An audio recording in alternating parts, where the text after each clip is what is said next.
There is a war happening right now that has killed an estimated 377,000 people, displaced 4 million more, and reduced one of the poorest countries on Earth to a famine zone. The United Nations has called it, repeatedly, the world's worst humanitarian crisis. Hospitals have been bombed. Water treatment facilities have been bombed. School buses carrying children have been bombed. A funeral hall packed with mourners was bombed, killing 140 people in a single strike. Most Americans cannot tell you it is happening. Yemen, a country of 34 million people on the southern tip of the Arabian Peninsula, wedged between Saudi Arabia to the north and the Gulf of Aden to the south. It was already the poorest nation in the Arab world when the war started in 2015. It had already survived a civil war, a revolution, an al-Qaeda insurgency, and years of American drone strikes before the Saudi-led coalition began its air campaign.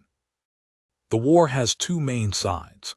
The Houthis, a Zaidi Shia movement from northwestern Yemen with deep roots going back decades, backed to varying degrees by Iran, seized the capital Sana'a in late 2014 and pushed the internationally recognized government of President Abd Rabbuh Mansur Hadi into exile.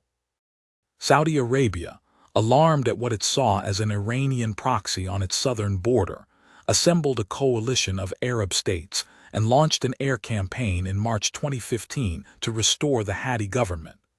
The coalition includes the UAE, Bahrain, Kuwait, Jordan, and several others. And it includes, in all but name, the United States of America. From the first weeks of the campaign, the U.S. provided the Saudi-led coalition with intelligence support, target selection assistance, mid-air refueling for coalition aircraft, and billions of dollars in weapons sales. Between 2015 and 2021, the United States sold Saudi Arabia and the UAE an estimated $68 billion in arms, bombs, missiles, fighter jets, precision guidance kits. Many of those weapons were used in Yemen. Some of them have been traced by investigators directly to specific strikes on civilian targets. We did not pull the triggers, but we loaded the guns, pointed them in the right direction, and told the pilots where to fly. The distinction matters legally. It does not matter morally. Let me give you some specific numbers, because this war deserves specific numbers. The Saudi-led coalition has conducted over 25,000 airstrikes in Yemen since 2015. A joint investigation by the Yemen Data Project found that roughly 1 in 3 of those strikes hit civilian targets, markets, hospitals, homes, infrastructure, not military targets that happen to have civilians nearby. Civilian targets, markets, homes, a wedding, a funeral. A school bus carrying 40 children on a field trip in August 2018, hit by a laser-guided Mk-82 bomb manufactured by Lockheed Martin, sold to Saudi Arabia under a U.S. export license. 40 children dead. The youngest was 6 years old. The Mk-82 that killed those children was not a stray round. It was a precision-guided munition that hit exactly where it was aimed. Somebody aimed it at a school bus. A UN panel of experts documented 16,000 violations of international humanitarian law by the Saudi-led coalition between 2015 and 2022. Amnesty International and Human Rights Watch documented the use of cluster munitions, banned under international law for their indiscriminate effects, dropped on civilian neighborhoods in Sana'a, Sada, and Hajjah.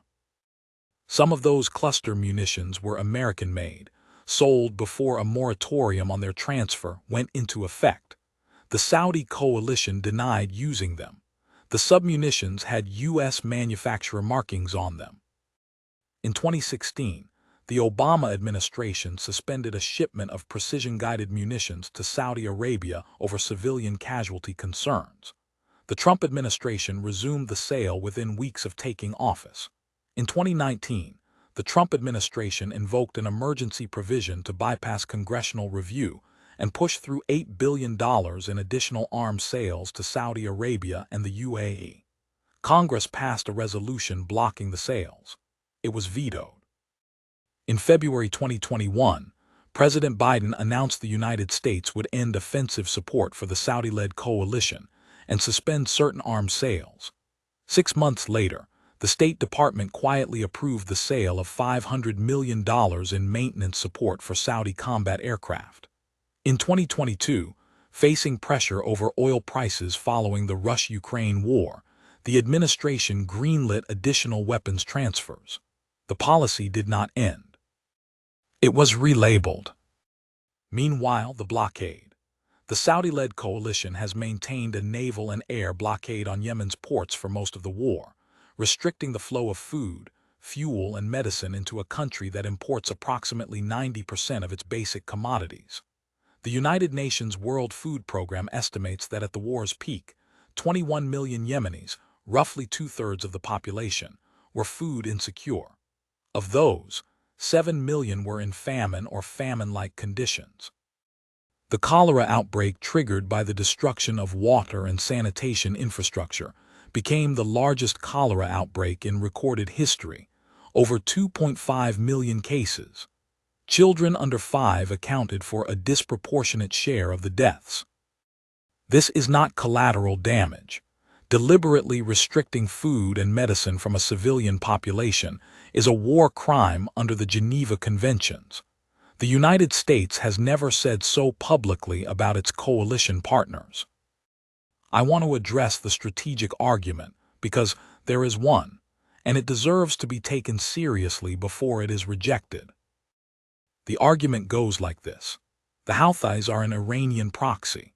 Iran is the primary destabilizing force in the Middle East, allowing Iran to establish a client state on Saudi Arabia's southern border, controlling the Bab el-Mandeb Strait, one of the world's most critical shipping lanes, would be a serious strategic loss. Saudi Arabia is a critical partner in regional stability and energy markets. Supporting the coalition is the price of that partnership. The Houthis are not innocent.